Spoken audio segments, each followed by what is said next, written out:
ಅದಕ್ಕೇನು ತೊಂದರೆ ಏನಿಲ್ಲ.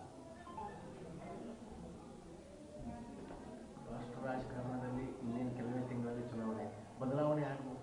ಹೇಳಿದ ಅಲ್ಲೋಲು ಕಲ್ಲೋಲು ಆಗ್ತದೆ, ರಾಜಕೀಯ ಅಸ್ಥಿರ ಆಗ್ತದೆ. ಈ ಲೋಕಸಭಾ ಚುನಾವಣೆ ವೇಳೆನೇ ಆಗ್ತದೆ ಸುಮ್ಮನೆ. ಈ ಸದ್ಯದ ಪರಿಸ್ಥಿತಿ ಮುಂದುವರಿಯೋದಿಲ್ಲ ಹಾಗಾದರೆ ಮುಂದಿನ ಲೋಕಸಭಾ ಚುನಾವಣೆ ನಂತರ ನೋಡ್ತೀವಿ.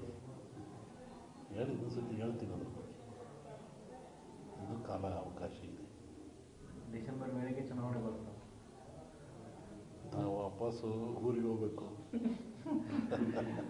ಚುನಾವಣೆ ಪೂರ್ವದಲ್ಲಿ ಅಸ್ಥಿರತೆ ಯಾವ್ದಾರು ಹೇಳಿ ಅಪಾಯ ತಂದುಕೊಳ್ಳೋಕೆ ಇಷ್ಟಪಡಲ್ಲ ನಾನು. ಒಳ್ಳೇದಾಗಲಿಲ್ಲ. ಈಗ ರಾಜ್ಯದಲ್ಲಿ ಅಸ್ಥಿರತೆ ಉಂಟಾಗ್ತಾ ಇದೆ ಅಂತ ಮುನ್ಸೂಚನೆ ಕಾಣ್ತಿದೆ. ಅವರವ್ರ ಸರ್ಕಾರದ ವಿರುದ್ಧ ಅವರವರೇ ಲೆಟರ್ ಬರೆಯೋದು, ಕಮಿಷನ್ ಜಾಸ್ತಿ. ಸಹಜವಾಗಿರೋದಲ್ರಿ, ಮನುಷ್ಯನಿಗೆ ಸಹಜವಾಗಿರೋದೇ ಅವನ್ನೇನು. ಯಾರನ್ನೂ ತೃಪ್ತಿಪಡಿಸೋಕ್ಕಾಗಲ್ಲ. ಅವಾಗ ಆಸನೆಗಳು ಮೂಡ್ತವೆ. ಅಪ್ಪನ ವಾಪಸ್ ನಾವು ಊರಿಗೆ ಹೋಗ್ಬೇಕಂದ್ರಲ್ಲ, ಯಾವ ಅರ್ಥದೊಳಗೆ? ನೀವೇನೋ ಹೇಳಿ, ನಾವೇನೋ ಹೇಳಿ. ಅಲ್ಲ, ಈ ಹಿಂದೆ ಆ ಥರದ ಥ್ರೆಟ್ಗಳು ಬಂದಿದ್ವು ಅಂತ ಬರಲ್ಲ ಮಾಡ್ಕೊಳಲ್ಲ ಅಷ್ಟೇ. ನೀವೇ ಹೋಗತ್ತಿಗೆ ಅಂತ ಸ್ಟಾರ್ಟ್ ಆಗ್ತದೆ. ಏನಾದ್ರು ಹೇಳಿ ಅದಕ್ಕೆ ಅವಕಾಶನೇ ಕೊಟ್ಟಿರ್ಬಾರ್ದು ಅಷ್ಟೇ. ಆ ಥರ ಸಂದರ್ಭಗಳೇನಾದರೂ ಇಲ್ಲ, ಆಗೋದು ಬೇಡ ಅಷ್ಟೇ. ನೀವು ಸ್ವಲ್ಪ ಆ ಥರ ಹೇಳಿಕೆ ಕೊಟ್ಟರು ಚಲೋ. ಇಲ್ಲ, ಆ ಥರ ಹೇಳಿಕೆ ನಿಮ್ಮ ಭವಿಷ್ಯವನ್ನು ಎಲ್ಲರೂ ನೋಡ್ತಿರ್ತಾರೆ, ಕಾಯ್ತಿರ್ತಾರೆ, ಏನು ಹೇಳ್ತಿರ್ತಾರೆ ಅಂತೇಳಿ. ನೀವು ಮುಂದೆ ಹೇಳಿದ ನಂತರ ನಮಗೆ ಸಮಸ್ಯೆ. ಸಿದ್ಧಾಂತವೇ ಅದು, ಕಂಪ್ಲೀಟ್ ಸಿದ್ಧಾಂತನೇ ಅದು. ಅವ್ರು ಹೇಳುತ್ತಲೇ ಇರ್ತಾರೆ, ನಾವು ಊಟ ಮಾಡ್ತಲೇ ಇರಬೇಕು ಅಷ್ಟೇ. ಅದಕ್ಕೆ ಸಂಬಂಧ ಇಲ್ಲ ಅಷ್ಟೇ. ಧರ್ಮದ ವ್ಯಾಖ್ಯಾನವೇ ಬೇರೆ ಇದೆ. ಅವ್ರಿಗೆ ಯಾರು ಹೇಳಿದ್ರು ಹಿಂದೂ ಧರ್ಮ ಯಾರು ಹುಟ್ಟಿಸಿದ್ರು ಅಂತ. ಸುಮ್ಮನೆ ಯಾಕೆ ಹೇಳ್ತಾರೆ? ನೋವಾಗಿ ಅಂತ ಹೇಳ್ತಾರೆ. ಅದಕ್ಕೆ ಪರಿಹಾರ ಎಲ್ಲರೂ ಹೇಳ್ಬೇಕು. ಏನು ನೋವಾಯಿತು, ಹೆಂಗಾಯಿತು, ಅವ್ರಿಗೆ ಯಾಕೆ ನೋವಾಯಿತು, ಧರ್ಮ ಹೆಂಗೆ ಹುಟ್ಟಿತು ಹಂಗಾರದು. ತತ್ವಜ್ಞಾನದಲ್ಲಿ ಫೇರಿಂಗ್ ಥಿಯರಿ ಅಂತ ಬರುತ್ತೆ. ಧರ್ಮ ಹುಟ್ಟಿದ್ದೇ ಭಯದಿಂದ ಅಂತ. ಫಿಯರಿಂಗ್ ಧರ್ಮ ಭಯದಲ್ಲಿ. ಮನುಷ್ಯ ಮೊದಲು ನೀರು ನೋಡಿದ, ಹೆದರಿದ, ಕುಡಿದ, ಖುಷಿ ಆಯ್ತು ಅವನಿಗೆ. ಬೆಂಕಿ ನೋಡಿದ, ಸುಡ್ತು, ಹೆದರಿದ, ಅದು ಬೇಸಿಗೆ ತಿಂದ, ಖುಷಿ ಆಯ್ತು ಅವನಿಗೆ. ಗಾಳಿ ನೋಡಿದ, ಸುಡ್ಡು ಗಾಳಿ ಬಂತು, ಹೆದರಿದ, ಅದು ಉಪಯೋಗ ಗೊತ್ತಾಯಿತು, ಪೂಜೆ ಮಾಡಿದ. ಹಾಗೆ ಫಿಯರಿಂಗ್ ಥಿಯರಿ ಅಂತ ಯಾವುದು ಭಯ ಇದ್ದಾಗ ಅವರಿಗೆ ಗೊತ್ತಾಗೋದು ಪೂಜಿಸ್ತಾನೆ, ಇಲ್ಲ ಅದನ್ನು ವಿರೋಧ ಮಾಡ್ತಾನೆ. ಈ ತತ್ವಜ್ಞಾನ ಅವೆಲ್ಲ ಇರುವಂಥದ್ದೆಲ್ಲ ಅವ್ರಿಗೆ ನೋವಾಗಿದೆ ಹೇಳಿರ್ತಾರೆ. ಆ ನೋವಾದಾಗ ನಾವು ಪ್ರತಿಭಟಿಸ್ಬೇಕು.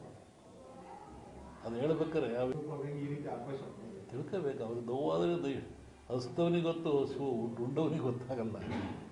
ಅದನ್ನು ಅವರೇ ಹೇಳ್ಬೇಕು, ಏನು ನೋವಾಯಿತು ನಿಮಗೆ ಸಮಾಜಕ್ಕೆ ಹೇಳಿ. ಇಲ್ಲ ನಾವು ತಿಳ್ಕೋಬೇಕು, ಏನು ಹಿಂಗೆ ಆಗಿರ್ಬೋದಲ್ವೇ.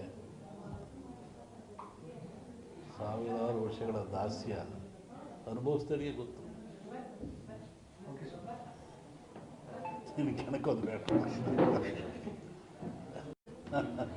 ಪ್ರತಿ ವರ್ಷ ಒಂದು ಸಂಜೆಗಳ ಮನೆಯಲ್ಲಿ ಈ ಶ್ರಾವಣ ದಿವಸ ಪೂಜೆ ಮಾಡಿಸ್ತಾರೆ. ಇದು ಪದ್ಧತಿ, ಅವರಿಗೂ ನಮಗೂ ಒಂದು ಪದ್ಧತಿ. ಗದಿಗ ನಮ್ಮ ಸಂಕೇಶ್ವರ ಒಂದು ವರ್ಷಕ್ಕೊಂದ್ಸತಿ ಕರೆಸ್ತಾರೆ. ಹೋದವರು ಅಲ್ಲಿ ಬಂದಿದ್ದೆ, ರಾಜ್ಯದಲ್ಲಿ ಮಳೆ ಇಲ್ಲ, ಸಂಪೂರ್ಣವಾಗಿ ಮಳೆ ಕಡಿಮೆ ಆಗಿದೆ.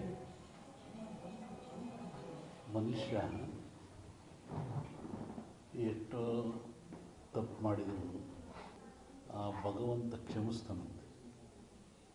ಮನುಷ್ಯ, ಪ್ರಾಣಿ, ಭೂಮಿ ಏನು ಮಾಡಿದ್ರು ಸೃಷ್ಟಿಕರ್ತ ಅವನೇ ಅಲ್ಲದೆ ಅವನು ಕ್ಷಮಿಸ್ತಾನಂತೆ. ಆದರೆ ಮನುಷ್ಯ ಮಾಡಿದ ಕರ್ಮಗಳು ಅವನು ಕ್ಷಮಿಸಲ್ವಂತೆ.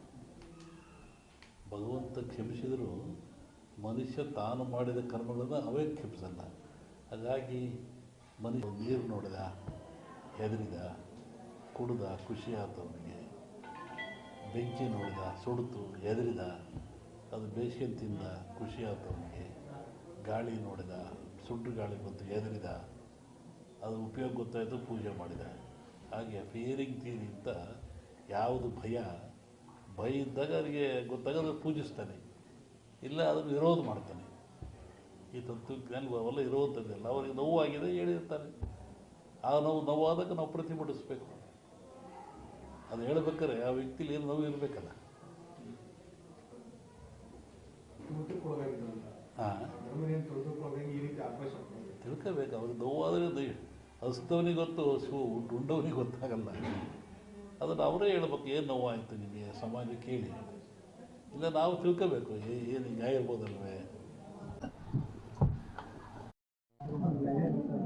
20 ದಿವಸ ಹಿಂದೆ ನಾನು ಧಾರವಾಡದಲ್ಲಿ ಹೇಳಿದ್ದೆ. ನಾನು ಈ ಥರ ಮಳೆ ಆಗುತ್ತೆ, ಭೂಮಿ ಕಂಪಿಸುತ್ತೆ, ಗುಡ್ಡಗಳು ಬೀಳ್ತವೆ, ಜನಗಳು ಸಾಯ್ತಾರೆ,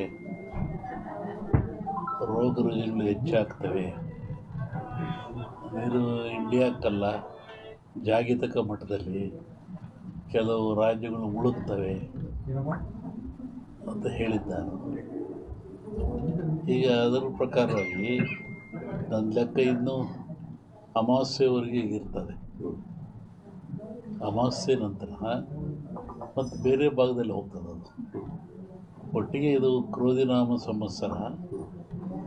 ಕ್ರೋಧನ ಸಿಟ್ಟು ಅಂತ ನಮ್ಮ ಹಿಂದೂಗಳ ಪ್ರಕಾರವಾಗಿ. ಇದರಾಗ ಒಳ್ಳೆಯದು ಕೆಟ್ಟದಿದೆ. ಒಳ್ಳೆಯದಕ್ಕಿಂತ ಕೆಟ್ಟದೇ ಜಾಸ್ತಿ ಪ್ರಾಕೃತಿಕವಾಗಿ. ಹಾಗಾಗಿ ಪ್ರಾಕೃತಿಕ ದೋಷ ಇದು ಮುಂದುವರಿಯುತ್ತೆ. ನನ್ನ ಲೆಕ್ಕದಲ್ಲಿ ಅಮಾವಾಸ್ಯೆವರೆಗೂ ಒಂದು ಭಾಗದಲ್ಲಿ ಕಮ್ಮಿ ಆಗ್ತದೆ, ಅಮಾವಾಸ್ಯೆಗಳು ಮತ್ತೊಂದು ಭಾಗದಲ್ಲಿ ಜಾಸ್ತಿ ಆಗ್ತದೆ. ಇದು ಇಂಡಿಯಾಗೆ ಅಂತೆಲ್ಲ ಹಲವರು ವರ್ಲ್ಡ್ ಹೇಳ್ತಿರೋದು. ನಾನು ಜಲಕಂಟಕ ಹೇಳಿದ್ನಲ್ಲ, ಜಲಕಂಟಕ ಇದೆ, ಎಲ್ಲ ಡ್ಯಾಮ್ಗಳು ತುಂಬ್ತವೆ ಅಂತ ಹೇಳಿದ್ದೆ ನಾನು. ಇದೆಲ್ಲ ನಡೆದಲ್ಲಿ ಹೇಳಿದ 20 ದಿವಸ ಧಾರವಾಡದಲ್ಲಿ ಹೇಳಿದ್ದೆ ನಾನು. ಇದು ನಡೆದಿರೋದೆಲ್ಲ ಮುಂದೆಲ್ಲ ಅದೇ ಅನಿಷ್ಟ ಜಾಸ್ತಿ. ಆಮೇಲೆ ಕರ್ನಾಟಕ ಪೊಲಿಟಿಕ್ಸು. ಒಬ್ಬ ಸನ್ಯಾಸಿ ತಪಸ್ಸಿ ಕೂತಿದ್ದಂತೆ. ಒಬ್ಬ ಬೇಡ ಒಂದು ಜಿಂಕೆ ಉಡಿಸ್ಕೊಂಬಂದಂತೆ ಕೊಲ್ಲಕ್ಕೆ ಅಂತ. ಅವನ ಮುಂದೆ ಹೋಯ್ತಂಥದ್ದು ಜಿಂಕೆ. ಅವನು ಬೇಡ ಬಂದ, ಏನು ಸ್ವಾಮಿ ಇಲ್ಲಿ ಜಿಂಕೆ ಓತಾ ಅಂತ ಕೇಳ್ದ. ಇವನು ಹೇಳಿ ಕೇಳಿ ಸನ್ಯಾಸಿ ಅವನಂದ, ಈ ಓತು ಅಂತ ಹೇಳ್ಬಿಟ್ರೆ ಕೊಂದು ಬಿಡ್ತಾನೆ, ಆ ಕೊಂದು ಪಾಪ ನನಗೆ ಬಂದುಬಿಡುತ್ತೆ. ಇಲ್ಲ ಅಂತ ಹೇಳಿದ್ರೆ ಸುಳ್ಳು ಹೇಳಿದ ಪಾಪನೂ ಬರುತ್ತೆ ನನಗೆ, ಏನು ಮಾಡೋದು ಅಂತ ಯೋಚನೆ ಮಾಡಿದ್ದಂತ. ಆಮೇಲೆ ಮತ್ತೆ ಅವನ ಆಸೆ ಕೇಳಿ, ಎಲ್ರಿಗೊಂದು ಹೇಳ್ರಿ ಇದ್ರಿ ಸ್ವಾಮಿಗಳು ಇಲ್ಲೇ ಓತಲ್ಲ. ಅದಕ್ಕೆ ಅವನು ಸನ್ಯಾಸಿ ಹೇಳಿದಂತೆ, ಯಾವುದು ನೋಡ್ತು ಅದಕ್ಕೆ ಮಾತಾಡೋಕ್ಕೆ ಬರಲ್ಲ, ಯಾವುದು ಮಾತಾಡ್ತು ಅದು ನೋಡಲ್ಲ, ಏನು ಮಾಡಪ್ಪ.